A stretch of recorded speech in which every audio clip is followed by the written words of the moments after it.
Hey everybody, Dave here. I hope you're having an awesome day. So the folks over at Wooden.City sent one of these little hot rods over. It's a kind of a little model kit. So we're gonna try and build one and do a quick review on it and see if we like it or not. So come on, let's do it.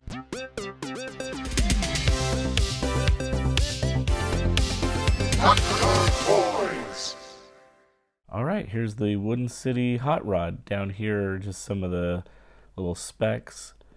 Should take about 2 hours. No glue, and comes with an umbrella. Not really. All right, so let's open this thing up. The packaging is pretty interesting. It's all self-contained, and the outer piece here, you have to kind of pull this apart, and it actually holds the laser etched or laser cut pieces. So I'm going to pull this apart here and get that off. Pull this side off, and there we go. That should come out now. Come here. Come on. There we go. Cool. Some rubber bands. Oh, cool. This base acts as a stand. The instructions, we'll get this last piece out here. Okay, so I got the instructions out here. We're going to use some wax, and that's going to help the gears move a little bit. Then trim with a knife. They've also included a little tool here. That's to help push these pieces out, so hopefully that helps. So I haven't got deep into it, but so far these instructions look pretty great. They show a number 2, number 1, number 3, and so forth. But then it also shows like a little highlighted area on the laser cut piece itself, so that helps you locate those pieces a little bit easier. So I'm liking that, so I'm going to just kind of jump into this and get going. Alright, so these first larger pieces are pushing out pretty easy. I've never really done this before, so I'm a little hesitant because I don't want to break these pieces. So I'm just trimming and sanding like the instructions say. And there's these little pegs. These are pretty nice.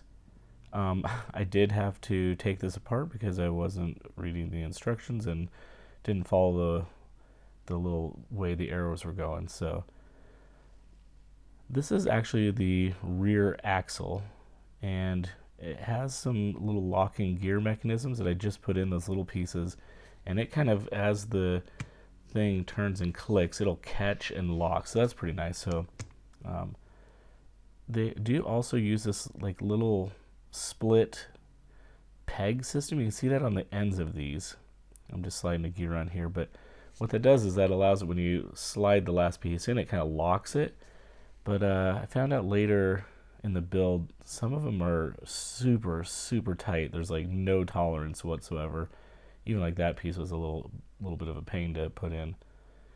All right, so there's the back gear. There's a little piece that kind of holds this all together. That one clicked in pretty nice. And there you go, nice little gear mechanism.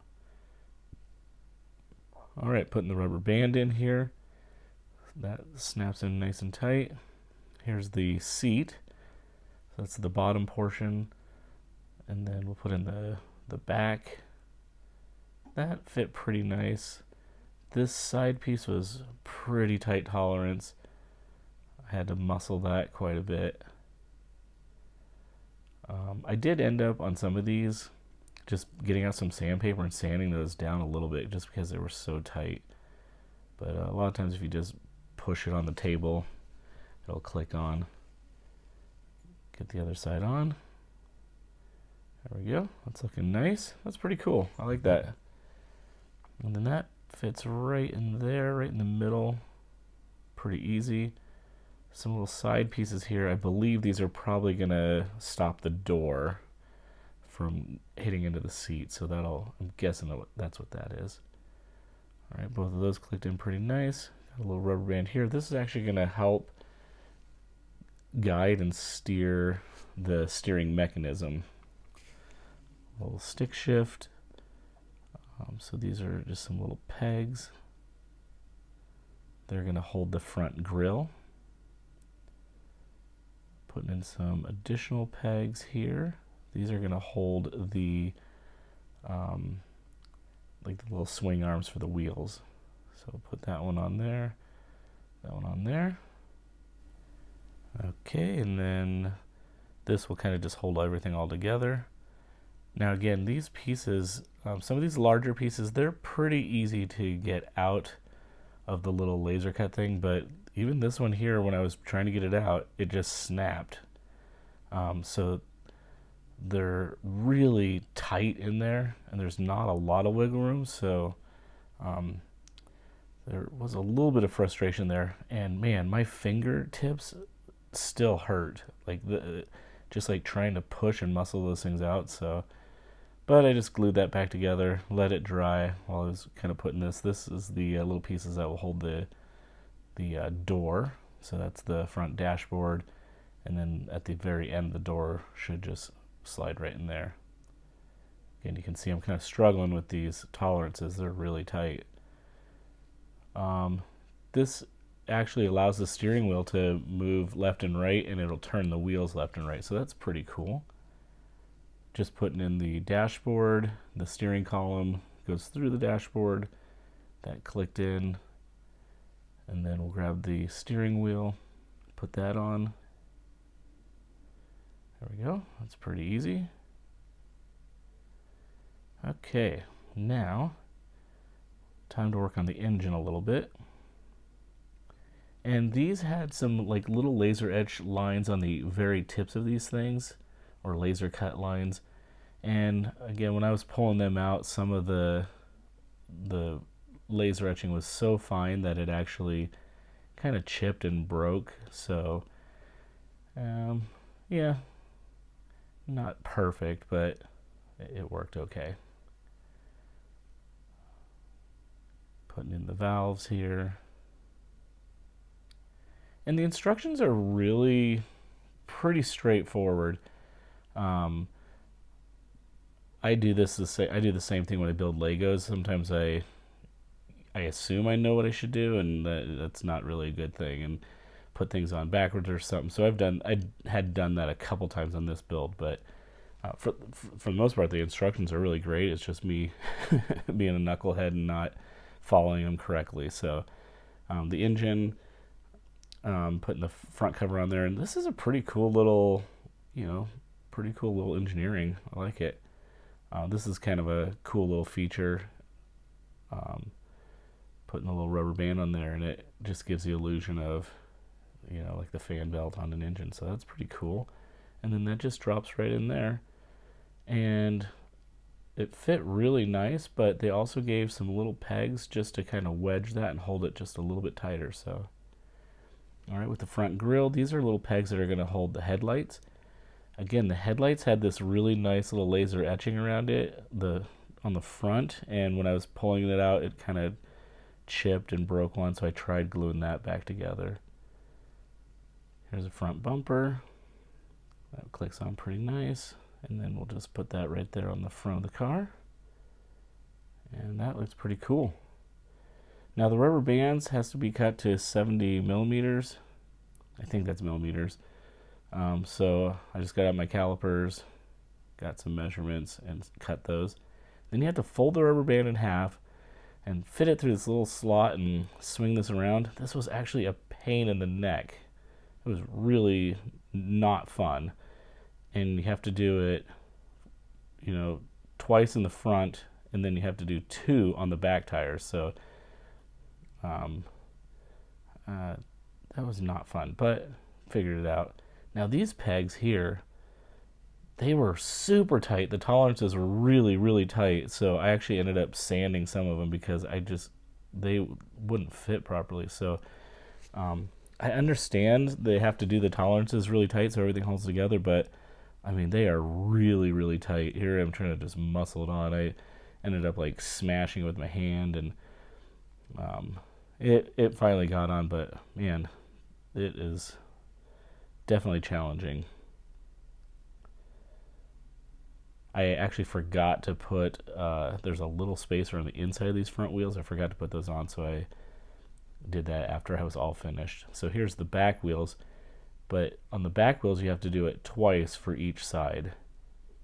So I got one there, Now here's kind of what I'm talking about. Like these little pieces here, even with the tool, it's really, really hard to get these out. I'm like really muscling this. So I don't know if there's a smarter way to do this. Maybe I was doing it wrong because I've never really worked with one of these laser cut projects before. So if I was doing it wrong, let me know in the comments if there's a smarter way to do it.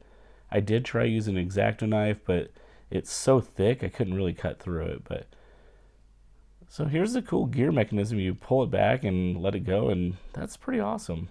So let's put some side doors on. Again, these were super tight, so I ended up sanding those down. I could not get them to go in. So I sanded those, and after a little bit of sanding, they slid right in. No big deal. So I went ahead and sanded the other side as well, just so I didn't have to deal with that. Got that side on, got the mirror on. I had the same problems with the side of the car. It was just, the tolerances were so tight, I couldn't get it, so I sanded those down, and then after sanding it, that was fine. I did the top and then tried doing the bottom. I had to kind of take it apart again because you have to do that bend and the top too at the same time. So just be aware of that. So there we got the second side on, and put on the rear bumper, and then put the doors on. Those went on pretty nice.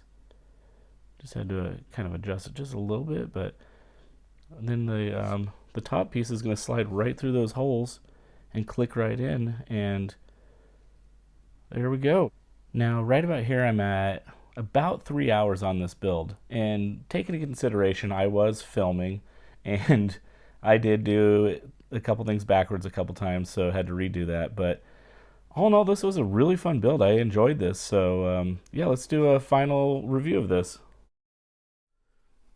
All right, this was a really fun build, and aside from the things that I already mentioned, I think if the laser etching was able to be a little bit easier to break the pieces apart, that would be pretty nice.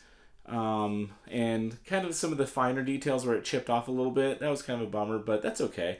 The engineering of this, you roll the car back, the wheels go, the gear mechanisms inside, it's really cool. You know, the doors open, the wheels rotate left and right from the steering wheel. So yeah, I think all in all, Wooden.City did a really great job with this hot rod, and I would definitely recommend it. So maybe you'll put it on your Christmas list. I would recommend.